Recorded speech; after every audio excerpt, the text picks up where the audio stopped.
ये जो right sizing का अमल हुकूमत ने शुरू किया था और उसकी प्लानिंग बड़े बेहतर अंदाज से हुई थी, कमेटी बनी थी और अब एक बड़ा कदम अब ये उठाने ये जा रहे हैं, मिनिस्ट्रीज़ को भी कम कर रहे हैं, कुछ मिनिस्ट्रीज़ को आपस में जम किया जा रहा है। तो किस तरह से देख रहे हैं इस पूरी सूरत हाल को, कितनी इससे बेहतरी आ सकती है?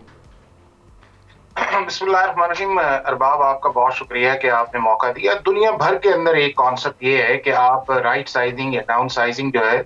जो आपकी गवर्नमेंट डिपार्टमेंट्स होते हैं या उनके नीचे जो एसओईज काम कर रही होती हैं, स्टेट ओन्ड एंटरप्राइजेस जो है, उसकी आप एवेल्युएशन करते रहते हैं। अब ये है कि दुनिया के अंदर कई मॉडल्स भी मौजूद हैं, चाहे आपके डेवलप कंट्रीज हैं, सिंगापुर मॉडल है, न्यूजीलैंड मॉडल है, स्वीडन मॉडल है, यूके का अपना एक मॉडल है, फ्रांस का एक मॉडल है। और उसके बाद अगर डेवलपिंग कंट्रीज के अंदर चले जाएं तो इंडिया का एक मॉडल आपके सामने आता है, ब्राजील का मॉडल एक सामने आता है और इस तरह दूसरे ममालिक जो है उनके आते हैं। अब बुनियादी तौर पे ये है कि पाकिस्तान के अंदर जो गवर्नमेंट एक्सपेंशन है वो फेडरल लेवल और प्रोविंशियल लेवल पे वक्त के साथ साथ बहुत बढ़ती गई, और उस बढ़ने के अंदर जो बुनियादी सेंट्रिक पॉइंट था वो था कि हमने लोगों को ज्यादा से ज्यादा रोजगार देना है। हालांकि बहुत सारे डिपार्टमेंट्स को आप एक जगह इकट्ठा करके चला सकते थे, लेकिन अब अगर इसको आप उस तरफ तरीके चला जाए तो दुनिया भर के अंदर जो डाउन साइजिंग आती है वो 3 पैरामीटर्स के अंदर आती है। एक उसके अंदर ये आती है कि आपका एक ग्रेजुअल प्लान होता है,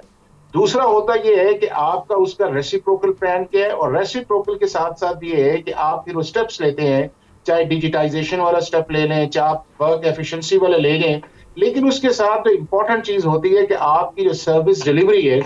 वो किसी तरह इफेक्ट ना हो इस डाउन साइजिंग या राइट साइजिंग की बुनियाद के ऊपर। अब दुनिया ने इन्हीं मॉडल्स को फॉलो किया है कि ग्रेजुअल किया है, डिजिटाइजेशन पे गए हैं, वर्क स्किल फोर्स पे गए हैं, और साथ साथ जिनको ले ऑफ किया है, यानी कि या बाज़ दफा होता यह है कि आप जो रिटायर्ड लोग हैं उनकी जगह नए लोग नहीं लेके आते, या अच्छे इंसेंटिव्स देते हैं या प्रोटेक्शन देते हैं, बट वो जो डिपार्टमेंट की वर्किंग होती है, जिस मकसद के लिए आपने उस डिपार्टमेंट को बनाया होता है, जब आप उसे मर्ज भी कर रहे होते हैं तो उसकी एफिशिएंसी या उसका जो पब्लिक सर्विस मैटर है वो किसी तरह आगे जाया नहीं होता। मसलन बहुत सारी ऐसी ऑर्गेनाइजेशंस हैं कि जिनको एफिशिएंट किया जा सकता था, लेकिन आपने उसको ब्यूरोक्रेटिक स्ट्रक्चर के अंदर रखा, या उसके अंदर जो है आपने एड हॉक जो है वो गवर्नमेंट के लोग लगाए रखे, उन्होंने पर्क्स प्रिविलेजेस तो लिए लेकिन उन डिपार्टमेंट्स ने डिलीवर नहीं किया, और अल्टीमेटली आप क्लोज डाउन की तरफ चले गए हैं, जो एक किसी स्टेट का या गवर्नमेंट मिनिस्ट्री का काम है। तो मेरा ख्याल है कि गवर्नमेंट को उन सेंट्रिक पॉइंट्स पे जाना और दुनिया की जो बेस्ट प्रैक्टिसेस जिनकी तरफ मैंने इशारा किया है